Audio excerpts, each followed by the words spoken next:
The most revealing part of an important encounter is not always the person. Sometimes it is the moment in which they appeared. You may have crossed paths with hundreds of people without remembering their names. Then, during a period of uncertainty, one conversation remained with you for years. Nothing dramatic happened. No promise was made. The person may not even have realized that the meeting mattered. Yet afterward, something within you began to move. Perhaps you had been questioning your work without admitting it. A stranger described a life choice that resembled the one you were afraid to consider, and the conversation gave form to a thought you had kept vague. You returned home with the uncomfortable awareness that your dissatisfaction was no longer something you could dismiss as temporary.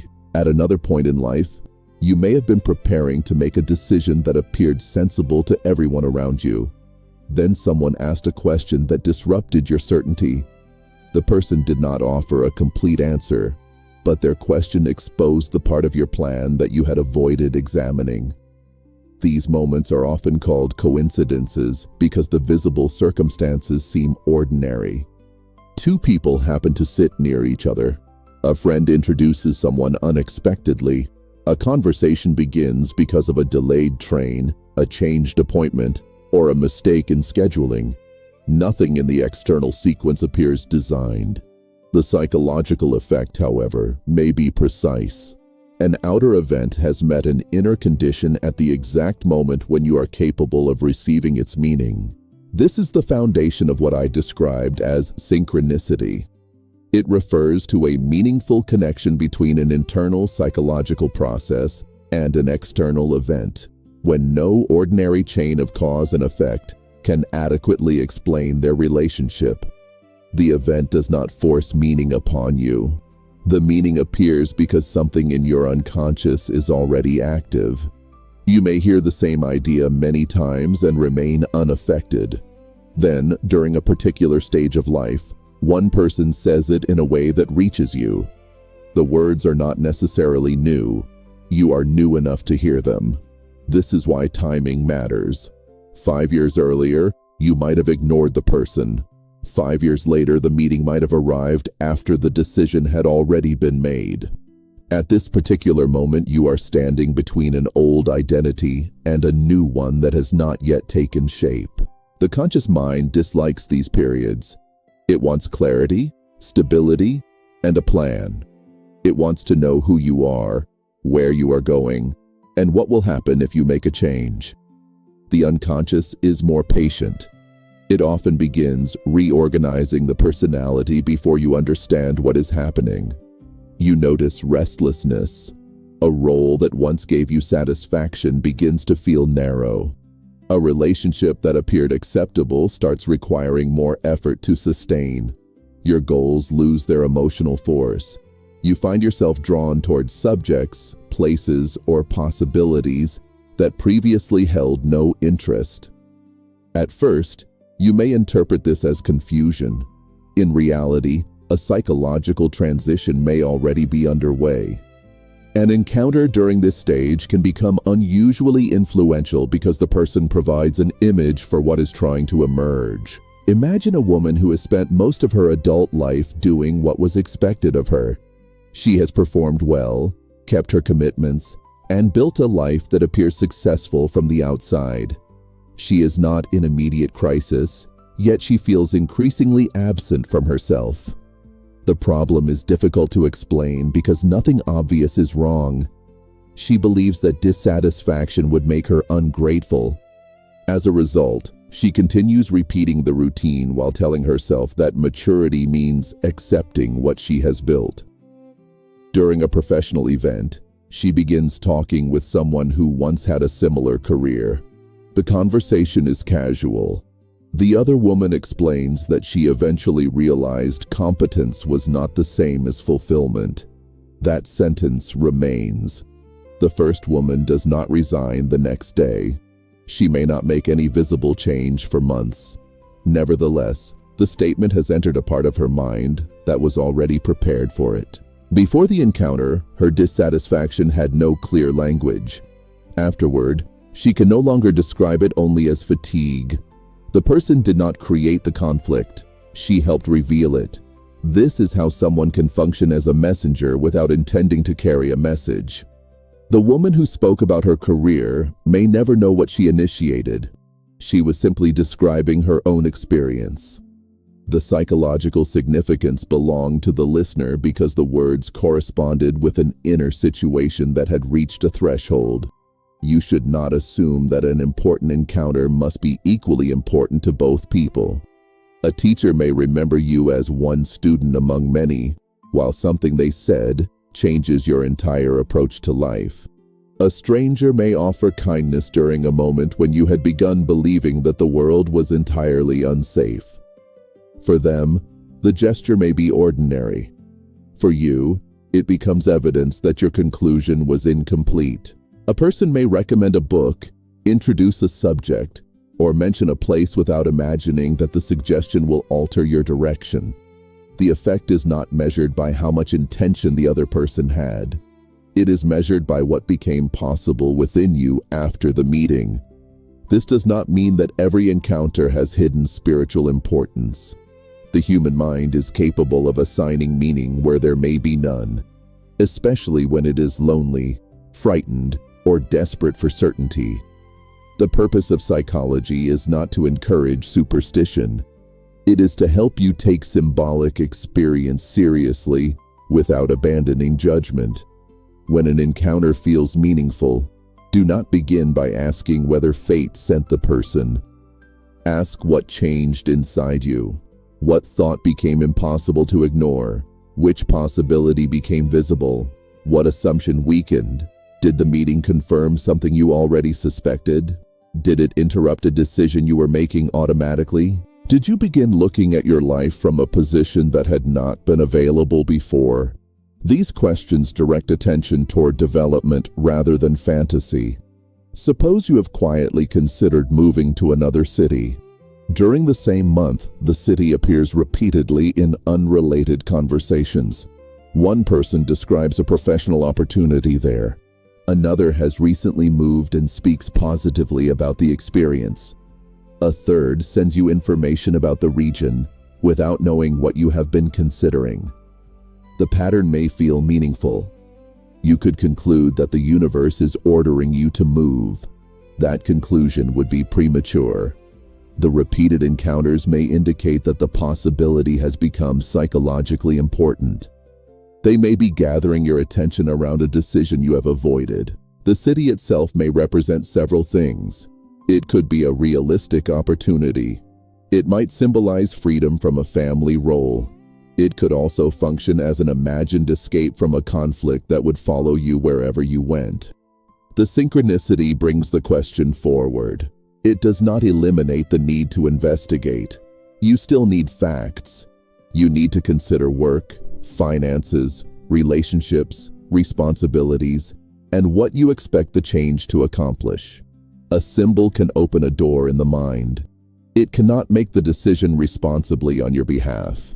This distinction is crucial because some people use signs to avoid the anxiety of choosing. They wait for one more confirmation. They interpret repeated numbers, dreams, songs, and unexpected meetings as instructions because personal responsibility feels dangerous. If they follow a sign and the choice goes badly, they can tell themselves that destiny misled them. If they decide consciously, they must accept that uncertainty cannot be removed. The psyche does not offer symbols to relieve you of responsibility. It uses them to bring unconscious material into awareness. A meaningful encounter should eventually lead toward greater participation in your own life. If it makes you more passive, dependent, and obsessed with interpretation, then the meaning has been distorted. This is especially important when the encounter is romantic. A woman may meet someone during a vulnerable transition. The circumstances appear improbable. They discover similar experiences, share unusual interests, or speak with a level of openness that feels immediate. She experiences the meeting as recognition. The connection may indeed correspond with an important inner process. Still, Psychological significance is not the same as long-term compatibility. Someone can arrive at the right moment and still be unable to build a stable relationship. A person may awaken courage, creativity, or self-examination while remaining emotionally unreliable. The encounter can be meaningful without becoming permanent. Many women struggle to accept this because they confuse the purpose of the meeting with the form they wanted it to take. If the relationship ends, they believe the meaning has been lost. They try to preserve the person because they fear losing whatever came alive in their presence. Suppose a relationship reconnects you with a creative part of yourself. You begin writing again, return to music, or recover an interest you abandoned years earlier. While the person is near, you feel more alive. Then the relationship ends. You may conclude that the person was the source of the creativity. Without them, the work feels empty. Yet they may not have given you the quality. Their presence corresponded with a part of you that was ready to return. The relationship created conditions in which the neglected capacity emerged. Your psychological task is to continue developing it after the person leaves. If you stop creating because they are gone, you hand back something that never belonged exclusively to them. A meaningful encounter is integrated when what it awakened becomes part of your life. Until then, the quality remains attached to the person as though they own it. This is why grief can become so confusing. You may think you are grieving only the individual, when you are also grieving the version of yourself that appeared around them. You felt more spontaneous. Conversation made you think more deeply. You imagined possibilities that had not existed before. Perhaps you spoke with unusual honesty because you felt listened to rather than judged. The loss then feels like the disappearance of an inner state. It is important to separate these elements. The relationship has ended. The capacity does not have to end with it. You can ask what became available in the encounter and what conditions allowed it to emerge. Maybe you were creative because you felt encouraged rather than criticized. Perhaps your confidence increased because the person treated your judgment as valuable. You may have become playful because the relationship did not require you to remain responsible every moment. The experience gives information about the environments in which your personality can develop. Instead of attempting to recreate one person, you begin creating more of those conditions in your life. You protect time for the work that came alive. You seek relationships in which thought can be expressed without constant self-censorship. You stop building every day around obligation. The person becomes part of the beginning, but not the owner of the future. This is different from the familiar idea that every significant person reflects a wound. Some people arrive not primarily to reveal what happened in the past, but to make visible what is trying to happen next. The psyche contains more than injury. It also contains capacities that have not been lived, ambitions that were postponed, and forms of intelligence that could not develop within the identity you were required to maintain. An encounter can bring one of these possibilities into consciousness. You might see a woman speak with authority while remaining warm and thoughtful. Until that moment, you believed power required harshness or emotional distance. A conversation with someone who changed careers later in life may disrupt the belief that important choices belong only to youth. You may observe a couple handling disagreement without humiliation and realize that conflict does not have to threaten love. No single meeting gives you a complete new life. It changes the range of what you consider possible. Once another form of living becomes imaginable, the old certainty loses some of its power. This is a central function of many synchronistic encounters. They introduce an alternative. Before the meeting, you believe there is only one path. Afterward, even if you remain where you are, you know that remaining is now a choice. Possibility creates responsibility. When you believed no other direction existed, you could experience your life as inevitable. Once a person reveals another way, passivity becomes harder to defend. This may explain why you sometimes feel irritated by the individual who awakens you. You admire their courage, but their existence makes your compromises more visible. You appreciate the example they offer while resenting the pressure it creates. You may even avoid them because their presence disturbs the identity through which you have maintained stability. We do not always welcome the people who bring consciousness. Awareness can be painful because it removes the comfort of believing that nothing can be changed. The person does not need to criticize you.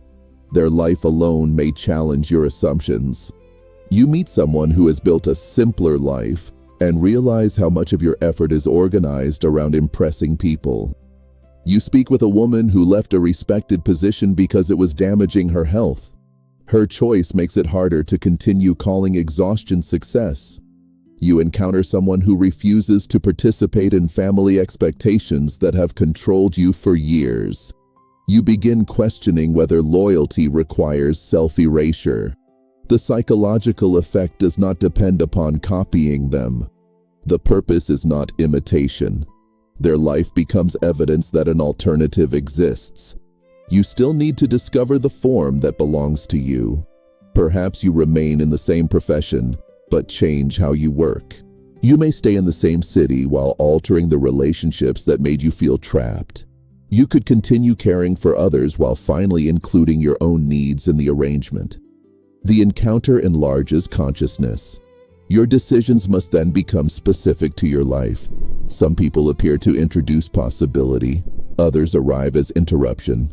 You may be moving toward a decision because you feel committed to the time, money, or reputation already invested. Everyone around you expects you to continue. Then someone challenges the plan. Their criticism may initially feel intrusive. You believe they are undermining your confidence. Later, you recognize that they touched a doubt you had been refusing to examine. The person did not necessarily possess greater wisdom than you. They may have been acting from their own concerns. Still, the conflict forced a pause. That pause became valuable. A rejected proposal leads you to develop a better one. A disagreement reveals that a shared future was based upon assumptions rather than agreement. A friend tells you that your behavior has changed, and the comment exposes how much of yourself you have abandoned to maintain a relationship. An unexpected obstacle delays a decision long enough for important information to emerge. The ego experiences obstruction as failure because it is focused upon completing the plan. The psyche may use interruption to prevent unconscious momentum. Not every obstacle is a message, and not every critic is correct. The important clue is the relationship between the outer event and the doubt already present within you. If a comment remains long after the conversation, ask why it reached so deeply. Perhaps the person was unfair, but the encounter revealed how dependent you are upon approval. Maybe their conclusion was wrong, yet the disagreement exposed a question you had not considered. The meeting becomes useful when it produces greater examination rather than automatic obedience or defensive rejection. A meaningful interruption brings choice back into a process that had become mechanical. You were moving because you had already been moving. After the encounter, you must decide whether the direction is still true. Some of the people you once regarded as obstacles may later appear differently when you understand which path did not continue because of them.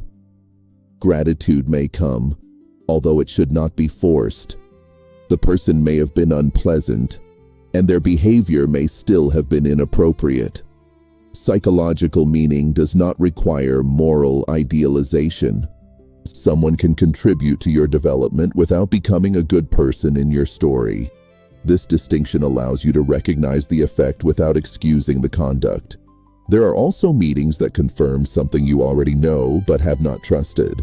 You sense that your work environment is affecting your health, but you keep dismissing the exhaustion because everyone around you appears equally overworked. During a routine conversation, someone who left a similar environment describes symptoms that resemble your own. The encounter does not create the perception. It validates the possibility that your experience deserves attention.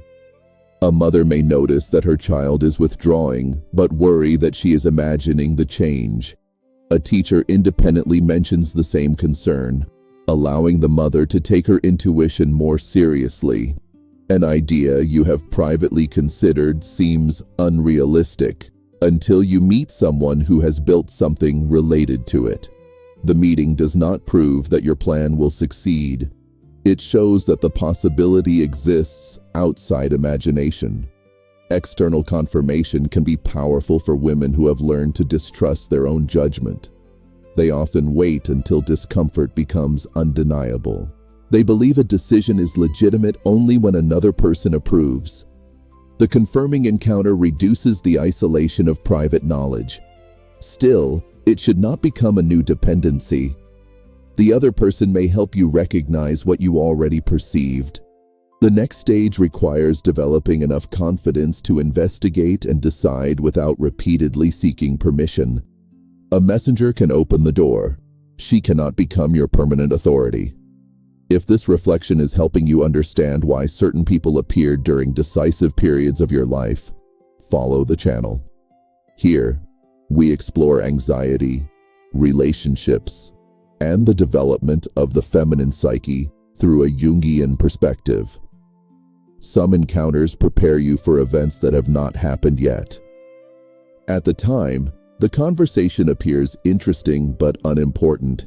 Years later, circumstances change, and you suddenly remember it. A colleague teaches you a skill that seems unrelated to your responsibilities. When your career shifts, the skill becomes essential. A friend describes caring for an aging parent before you face the same responsibility. Her experience remains in memory and gives you language for what comes later. You hear a woman speak about rebuilding life after divorce, while your marriage appears stable. Much later, during your own separation, her story returns as evidence that a future still exists beyond the ending. The unconscious stores material before the conscious mind understands why it matters. This is why certain memories return during a crisis. You recall a sentence spoken many years earlier. A person you had almost forgotten comes to mind. An old conversation suddenly reveals a meaning that was unavailable when it occurred. The significance arrives retroactively. The ego expects important experiences to announce themselves immediately. Psychological development rarely works so neatly. An early meeting can contain a direction that becomes visible only after the personality has passed through several stages. A young woman may briefly encounter someone whose independence leaves a strong impression. She does not understand why the memory remains. Years later, when she is deciding whether to leave a restrictive environment, the image returns. The encounter became an internal reference point. It provided evidence that another form of life existed before she had the strength to consider it for herself. The conscious mind measures an event by duration and intensity. The psyche measures it by the change it eventually makes possible. A conversation of 10 minutes may influence your direction more than a relationship that lasted a decade. Length alone tells you very little about psychological significance. Ask what began after the meeting. Did you start investigating something? Did a belief lose authority? Were you able to name an experience that had remained unclear? Did you recognize a capacity that required development? The person may have been only one element in a larger process. Even so, the encounter marked a transition. Certain people function as witnesses at a threshold. They are present when you say something aloud for the first time. A therapist listens while you finally acknowledge that a relationship has become harmful. A friend is there when you admit that you no longer want the career you worked so hard to build. A colleague observes the first time you defend an idea without apologizing. The witness matters because an internal truth becomes part of the shared world. You hear yourself speak. Another person responds. Afterward, it becomes more difficult to pretend that you never knew. This is why an honest conversation can be transformative even when the listener offers no solution. You may leave believing that the other person gave you clarity, although most of what they did was remain present while you discovered your own thought. The quality of attention created enough psychological space for the truth to organize itself. A meaningful listener does not rush to interpret every silence. They do not replace your uncertainty with advice simply because they feel uncomfortable watching you struggle. Their presence allows the mind to stop performing. When you are no longer trying to manage another person's reaction, you begin hearing what you actually think. The encounter gives information not only about the decision, but also about the relational conditions your psyche needs. You may realize that clarity emerges when you are not being judged. Your needs become easier to recognize around people who do not treat them as accusations. You speak more honestly in relationships where disagreement does not lead to punishment. Instead of idealizing one listener as the only person capable of understanding you, you learn to seek and create more of these conditions. The experience becomes a guide for the kinds of relationships that support psychological development. An encounter may also reveal an unexpected version of you. Around a particular friend, you become more playful. In conversation with a certain colleague, you think with a depth that rarely appears elsewhere. A collaborative project shows you that you do not dislike teamwork. You dislike environments in which cooperation is disguised competition. Someone's curiosity awakens your desire to study again after years of believing that part of your life was over. The other person has not manufactured these qualities. The meeting has created circumstances in which they can emerge. This difference matters because otherwise you may believe that your best self exists only in the presence of a particular person. You become dependent upon the condition through which the capacity first appeared. Individuation asks you to internalize the experience. You identify what allowed the quality to develop and begin creating those conditions consciously. If your intelligence emerged because someone welcomed complexity, stop surrounding yourself only with people who require you to simplify everything. If playfulness returned when responsibility was shared, examine how often you choose relationships in which you must carry the entire structure. If courage appeared because another person respected your judgment, begin practicing decisions without waiting for that respect to arrive from outside. The encounter fulfills its psychological role when the quality becomes yours in daily life. Fascination often decreases once this integration occurs. The person who once seemed extraordinary becomes more human because you no longer require them to carry an entire unrealized part of your personality. You can appreciate what they brought without worshiping them. Your gratitude becomes clearer because it is no longer mixed with dependence. This is one way to recognize that a meeting has completed an important stage. You remember it without feeling that your future remains trapped inside it. The person may still matter, but they are no longer the only bridge to the part of yourself that came alive. This brings us to an important difficulty. How can you distinguish a meaningful encounter from a fantasy created by loneliness, desperation, or fear? The answer cannot be found in intensity alone. A sudden connection may be psychologically significant, but intense emotion also reduces judgment.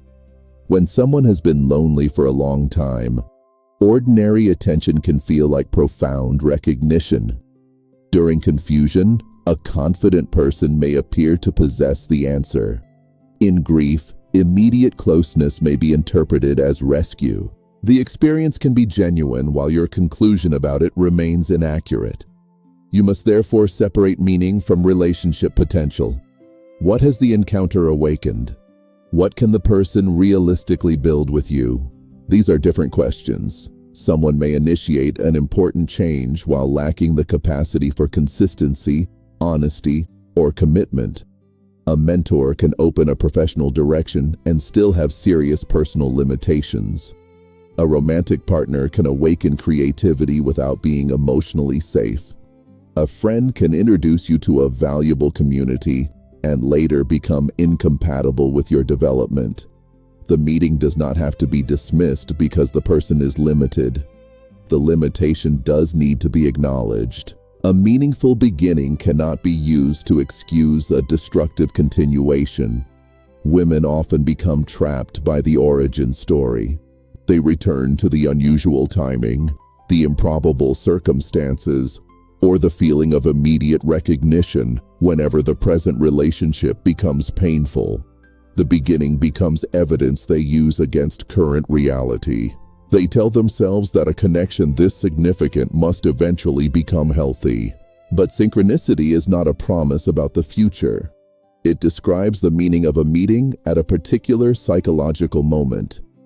What happens afterward depends upon the character, choices, and capacities of both people. The encounter may have been important. The relationship may still need to end. Holding these truths together is a sign of maturity. You do not have to declare the person meaningless in order to leave. You do not have to deny what changed in you. You can honor the psychological effect while accepting the practical limit. A person may open a door they cannot walk through with you. They can show you a path that does not belong to them. They may awaken a question they are unable to help you answer. Once the development begins, responsibility returns to you. This is the point at which resonance must become embodiment. Without this transition, you remain attached to the messenger and neglect the message. The person continues to occupy your attention, while the life that became visible through them remains postponed. You ask whether they will return instead of taking the action the encounter made possible. You wonder whether the connection was destined, while refusing to develop the quality it awakened. The meeting becomes an emotional museum rather than the beginning of movement. Psychological meaning is completed through life. If an encounter showed you that your work must change, investigate the next step. If it awakened creative ambition, create a structure in which the work can continue. If it confirmed that a relationship is no longer viable, gather the support and information necessary to respond. If it exposed your lack of authority, practice making a decision that belongs to you. Meaning that produces no change eventually becomes fantasy. The unconscious may open the question. Consciousness must answer through action. The next part of our examination concerns what happens when the people connected with an earlier stage return after you have changed. When someone from the past reappears, you may feel that life is offering a second chance. The timing can seem especially significant if the return occurs after months or years of personal change. Sometimes a renewed relationship becomes possible because both people have developed. More often, the encounter serves another purpose. It allows you to see whether the psychological energy once attached to the person still governs you. You meet an old mentor and recognize that the authority you placed upon them has diminished. Their knowledge may still deserve respect, but they no longer appear to possess all the answers. A former partner contacts you, and you notice affection without the old compulsion to rebuild the relationship. A friendship resumes briefly, making it clear that the bond belonged to a stage of life that has already ended. The return becomes a form of measurement. It shows whether the quality or possibility once carried by the person has become integrated. When it has not, the old dependence may reactivate immediately. You begin imagining that your future has reopened. The person once again appears to hold the key to a life you have delayed. If the development has become your own, the meeting feels different. You can appreciate what the relationship represented without surrendering your present direction. This reduction in intensity can be confusing. You may worry that the earlier experience was not real. In fact, the loss of fascination may indicate that you no longer require the person to carry a symbolic role. You can finally see them as a limited human being rather than the embodiment of your unrealized future. That is not a devaluation of the meeting. It is the withdrawal of projection. The person may have been important precisely because you were not yet able to hold the quality within yourself. Once the quality develops, the outer figure becomes less psychologically overwhelming. Consider a woman who once idealized a mentor for her confidence and intellectual authority. Years later, after developing her own work, she sees the mentor again. The conversation may be pleasant, but the old awe has disappeared. She has not become arrogant. She has internalized part of what she once saw only outside herself. The encounter has completed its function. A similar process can occur in love. Someone once represented freedom, courage, sensuality, or a new beginning. Their departure felt like the loss of those possibilities. When they return, you may discover that your life already contains what you once believed only they could provide. The person no longer appears to be the path because you have begun walking it. This is one of the most liberating forms of closure. No explanation from the other person is required. Your development becomes the conclusion. You understand why the meeting mattered, and you no longer need it to continue. At other times, a return reveals that the old structure remains active. The person speaks with the same ambiguity, and you feel the familiar urge to interpret. A few moments of attention awaken the hope you believed had disappeared. You begin ignoring what has not changed because the emotional atmosphere is so recognizable. This is when you must distinguish between the return of the person and the return of the pattern. The contact itself is not evidence of transformation. You need to examine whether the relational conditions are different. Has the person developed a capacity for responsibility? Can they communicate clearly? Do their actions remain consistent beyond the emotional intensity of reunion? Is there space for your needs, or are you once again being asked to wait? A meaningful past does not guarantee a viable present. The unconscious often wants to complete unfinished stories. It can interpret a return as an opportunity to obtain the ending it once desired. The conscious personality must evaluate reality. You may feel love and still decline the old arrangement. You can recognize the significance of the meeting without repeating the relationship. This does not mean you have failed to forgive or remain open. It means that meaning no longer overrides discernment. Some encounters are complete in a single conversation. The ego has difficulty accepting this because it wants to possess whatever feels valuable. If a stranger says something important, you may feel compelled to maintain contact. When a brief connection creates unusual clarity, you may assume it should become a friendship. Yet continuation is not always required. A woman sitting near you in a waiting room shares a story that changes how you understand a decision. You never see her again. Someone helps you during a frightening moment and disappears into the ordinary movement of life. A traveler describes a choice that gives you courage. The conversation ends when the journey ends. These encounters can be psychologically complete despite their brevity. Their value does not depend upon building a permanent bond. The person brought something into consciousness. The moment fulfilled its purpose. This can be hard for a woman who interprets every ending as failure. She may believe that a meaningful relationship should last indefinitely. When it does not, she searches for the mistake. Human life contains many temporary connections that belong to a specific stage. A colleague becomes important while you learn a new role. A neighbor supports you during the first months in an unfamiliar city. A friend accompanies you through motherhood, illness, grief, or recovery. The relationship may weaken when the conditions that organized it disappear. No betrayal is necessary. No one has to be blamed. The form was connected to a period, and the period ended. Grief remains appropriate because something real has passed. Grief does not prove that the relationship should have continued. It acknowledges that a meaningful part of life has completed itself. The law of resonance includes separation. Two paths correspond for a time. When their directions change, the relationship must either develop a new form or come to an end. Some bonds adapt across many stages. Others cannot survive outside the role through which they began.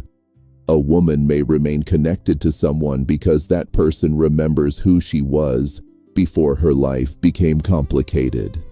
Their conversations offer temporary access to a younger or freer identity. The relationship is comforting because it protects a memory. Over time, however, they may have little connection in the present. The bond is sustained by the past rather than what the two people are becoming now. This does not make the history false. It may indicate that the relationship has reached the limit of its current form. The mature question is not whether the person once mattered. It is whether both individuals are still meeting in reality. Are you able to bring your present self into the relationship? Or do you have to return to an old role each time you speak? Psychological growth can create tension when others depend upon the person you used to be. You begin expressing disagreement and a friend accuses you of changing. You stop solving every problem for a relative and they call you selfish.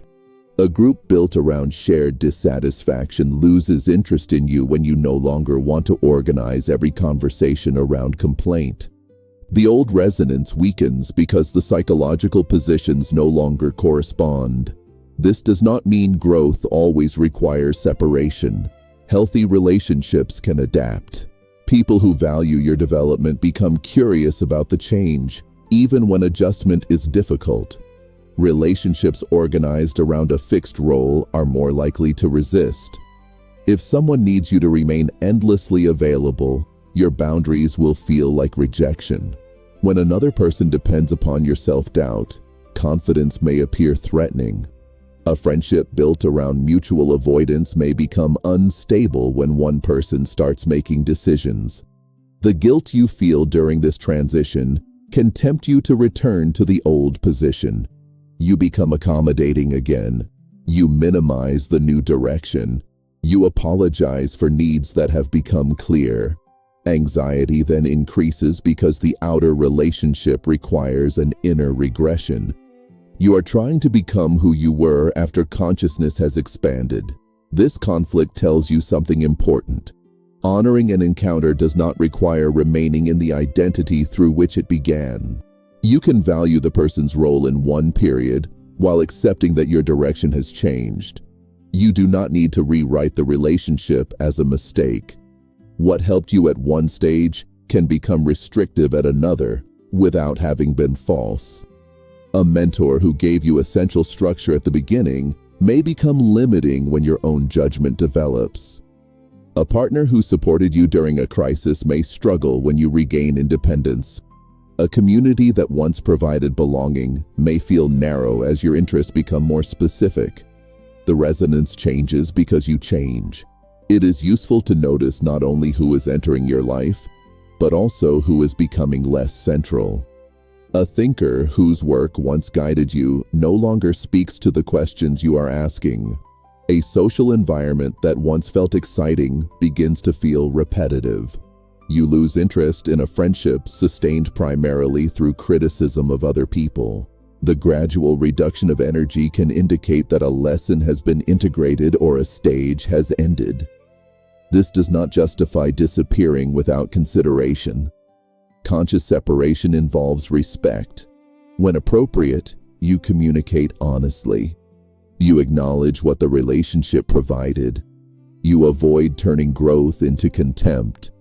There is no need to attack the past in order to move beyond it. A bridge does not become worthless once you reach the other side. Its purpose was passage. The difficulty begins when you build your identity around remaining near the structure that helped you cross. Many women remain emotionally attached to someone associated with awakening. They fear that continuing without the person will make the change disappear. Messages, photographs, and imagined conversations become proof that the transformation was real. Psychological development must eventually become independent of its original trigger. You know this has happened when courage remains without the mentor. Creative work continues after the relationship ends. The decision no longer depends upon whether the person approves. A new identity functions in ordinary life rather than only in memory. The encounter has moved from inspiration into embodiment. What once appeared extraordinary outside you has become part of your character. This is why the person may seem less fascinating later. The psychological energy has returned. You can remember the encounter with gratitude and clarity because you no longer require it to rescue you from the present.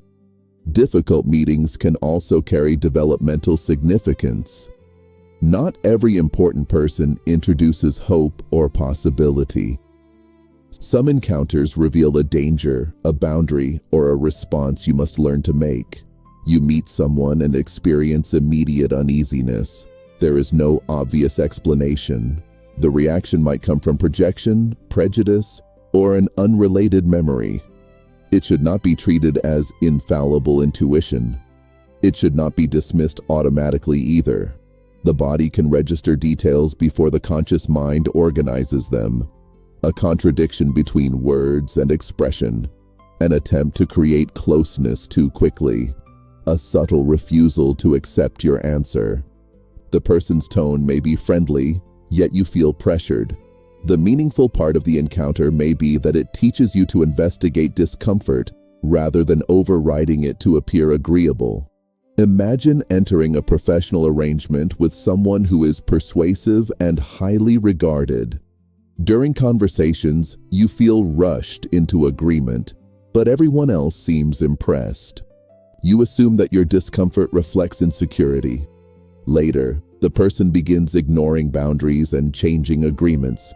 The experience becomes important because it forces you to distinguish openness from naivety. The lesson is not to distrust every charismatic person.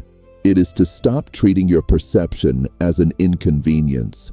Another encounter may involve criticism. Someone dismisses your work, and the reaction stays with you for days. The criticism may be inaccurate. Its psychological significance can still lie in how quickly one person's opinion disconnects you from your own judgment. Your task is not necessarily to win approval or prove the critic wrong. You may need to develop enough internal authority to evaluate feedback without collapsing. A difficult encounter can offer information about the person and about the capacity you need to strengthen. This does not mean that they are simply reflecting something identical within you. They may possess qualities you do not share. The meaning lies in the response demanded by the situation. You may need assertiveness, caution, patience, documentation, or the ability to leave without obtaining agreement. The encounter becomes developmentally important because it requires a capacity that has not yet become stable. These situations often occur near larger transitions. Before accepting leadership, you face resistance that forces you to speak clearly. Before ending a relationship, you encounter someone who respects an ordinary boundary and makes you realize how unfamiliar respect has become. Before beginning public work, criticism exposes your dependence upon universal approval. The conflict becomes a form of preparation. It develops the psychological ability the next stage will require. You may understand the function only later. This is why it can be helpful to ask what a recurring situation is training you to do. The question should not be used to romanticize harm. Not every painful experience contains a necessary lesson. However, when the same capacity is repeatedly demanded, you should pay attention. Perhaps life keeps requiring you to speak directly. You may need to verify instead of assuming. A pattern might be asking you to tolerate uncertainty without acting impulsively. You could be learning to request help rather than maintaining an identity built upon competence. The important issue may be a refusal you continue postponing. Once you identify the needed response, attention shifts away from endless analysis of the other person's motives. You may never understand why a relative refuses to respect your limit. A colleague might continue behaving defensively. A former partner may never take responsibility. The practical question concerns what you must do now. That answer may involve distance, a clear conversation, professional guidance, documentation, or acceptance that explanation will not produce cooperation. Psychological meaning enters life through behavior. Without this movement, synchronicity remains an interesting theory. You do not honor an encounter by thinking about it indefinitely. You respond to what it made visible. When a conversation reveals a lack of knowledge, you seek training. If a meeting introduces a career direction, you investigate it realistically. When conflict exposes weak boundaries, you establish a specific consequence. If someone awakens creative energy, you build a routine that can survive their absence. Meaning must become action, or it gradually turns into fantasy. Some women collect signs while avoiding decisions. They ask whether a person was destined, whether a dream predicts a return, or whether repeated symbols confirm that they should wait. Interpretation becomes a way to keep every possibility open. Action might lead to disappointment. As long as they continue searching for signs, no final choice is required. This creates an addictive psychological state. Every coincidence produces hope. Every silence requires analysis. The person remains central because uncertainty keeps the imagination active. A Jungian perspective should not encourage this dependence. The unconscious communicates symbolically, but conscious judgment must test interpretation against reality. Ask whether the meaning you have assigned makes you more responsible and more honest. Does it increase your ability to decide? Does it connect you with facts? Or does it narrow your life around one person and make you dependent upon further confirmation? A useful interpretation expands consciousness. An unhealthy one makes life smaller. If you believe an encounter awakened confidence, the result should be greater authority in your own choices. When the result is increased dependence upon whether someone contacts you, the meaning has been distorted. A person who reveals a new path should eventually become less necessary as you learn to walk it. If you remain waiting for them to lead you, you have handed responsibility for your future to the messenger. Synchronicity invites participation. It does not replace it. There may not be another sign. You could spend years waiting for a second mentor, a clearer confirmation, or an encounter that removes every doubt. The psyche may require action with what you have already received. You know enough to begin investigating. No person can guarantee that a direction will work. A meaningful meeting cannot eliminate risk. Someone may show you a door without knowing what lies beyond it. Development requires decisions based upon sufficient knowledge, not absolute assurance. Practical reality and psychological meaning must remain connected. A conversation might inspire you to begin a business, but you still need to examine costs, demand, obligations, and your capacity. Someone may help you recognize that a relationship must end, while safety, finances, children, and support still require careful planning. A spiritual teacher can introduce a valuable practice without deserving the surrender of your critical judgment. The mature woman listens for what an encounter awakens and then examines what the facts permit. She can recognize meaningful timing without assuming predestination. She does not require the messenger to be perfect. Mystery remains possible, but it does not replace discernment. This balance protects both psychological depth and personal agency. Now consider the people who appeared near the major transitions of your life. Do not limit your reflection to romantic partners. Remember the periods surrounding changes in work, motherhood, illness, relocation, grief, education, separation, or spiritual development. Who was present before you changed direction? Which conversation gave language to an experience you could not yet describe? Did someone introduce you to a book, place, profession, or community that later became important? Was there a person whose example showed you a form of life you had never considered? You may discover a series of threshold encounters. Some people arrived before you knew that a transition was beginning. Others appeared after an inner decision had already been made but not admitted. One person interrupted a path that seemed inevitable. Another gave enough confirmation for you to begin investigating. The purpose of looking back is not to create a myth in which every detail was planned.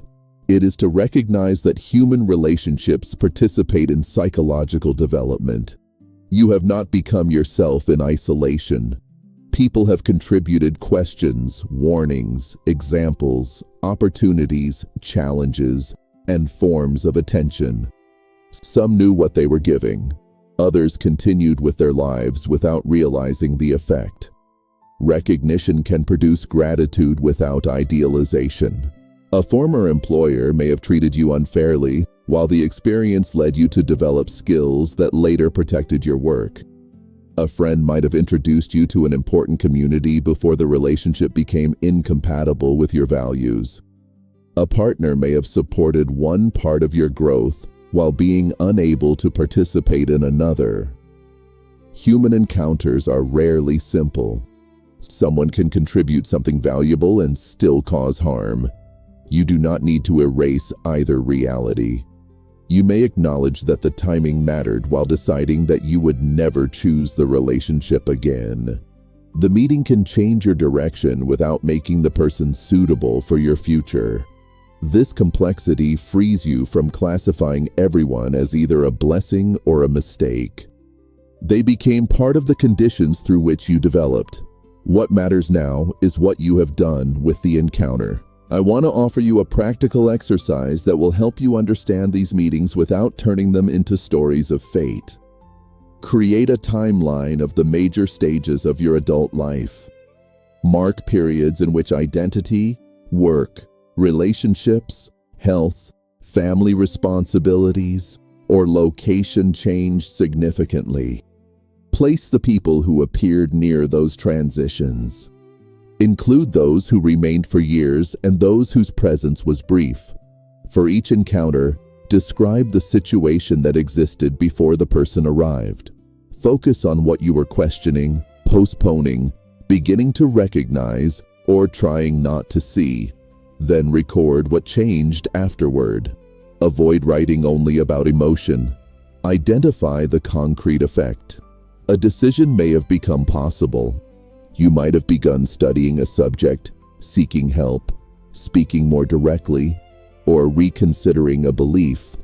The person may have offered information, interruption, confirmation, conflict, or an example. Next, ask whether the resulting development has become part of your life. When someone awakened courage, where is that courage visible now? If the encounter exposed the need for a boundary, have you established it? When a new possibility appeared, did you investigate it? Or are you still waiting for the messenger? If the quality remains entirely attached to the person, choose one action through which you will begin reclaiming it. Complete your reflection with the sentence, "This person appeared when I was ready to recognize." Finish the statement without making the person responsible for saving, completing, or destroying you. You may recognize that competence was no longer enough, that another kind of relationship was possible, or that your intuition deserved serious attention. The sentence should describe your readiness rather than assigning supernatural authority to the person. This exercise helps you understand timing while preserving responsibility. The encounter may not have created the transformation. It gave the transformation a human form. Once the possibility became visible, the next step belonged to you. This is the central idea I want you to carry. A meaningful meeting does not remove you from your own life. It brings you into a more conscious relationship with the life that is trying to develop. The person may remain or leave. They could become a partner, mentor, friend, colleague, or memory. The form is less important than the psychological movement that began. Did the encounter enlarge what you believed was possible? Did it interrupt an automatic direction? Did it confirm a truth you were afraid to trust? Did it prepare you for a demand you had not yet reached?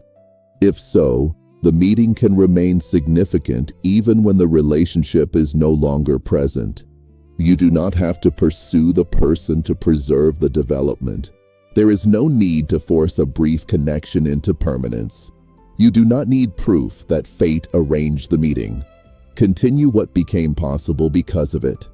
Many women eventually discover that the person they believed they were waiting for was connected to a decision they had postponed. They thought the future depended upon restoring the relationship. In reality, the future depended upon claiming the capacity awakened during it.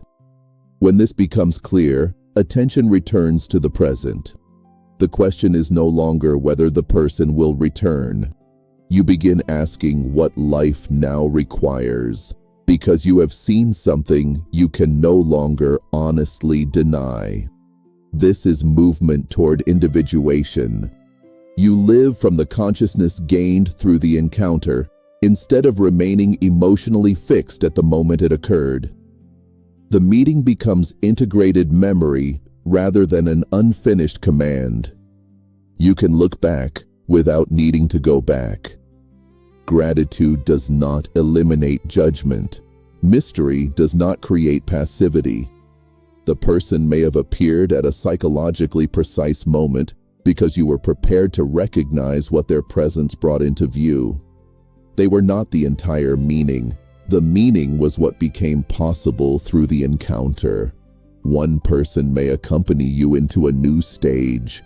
Another interrupts the path that had become too narrow. Someone confirms what you already know, while another introduces what you could not yet imagine. A witness may be present when you finally speak the truth aloud. Their importance cannot always be measured by the length of their presence. It can be measured by the direction that became visible after they appeared. This does not remove grief. You may wish they had stayed long enough to see the life they helped awaken. A relationship can end before you feel ready. Still, your development cannot depend upon their continued presence. The most honest way to honor the meeting is to become responsible for what it revealed. Build what you recognized. Make the decision that has become necessary. Develop the capacity that appeared in their presence. Protect the boundary the encounter taught you to value. Allow your life to become the evidence that the meeting mattered. When you do this, the person stops being the destination. They become part of the timing through which you recognize the path. The path remains yours. Follow the channel for more reflections on anxiety, relationships, and the feminine psyche through the work of Carl Jung. Share this video with a woman who needs to understand that some people do not enter her life to become permanent. They may arrive when she is finally ready to recognize the next direction of her own development.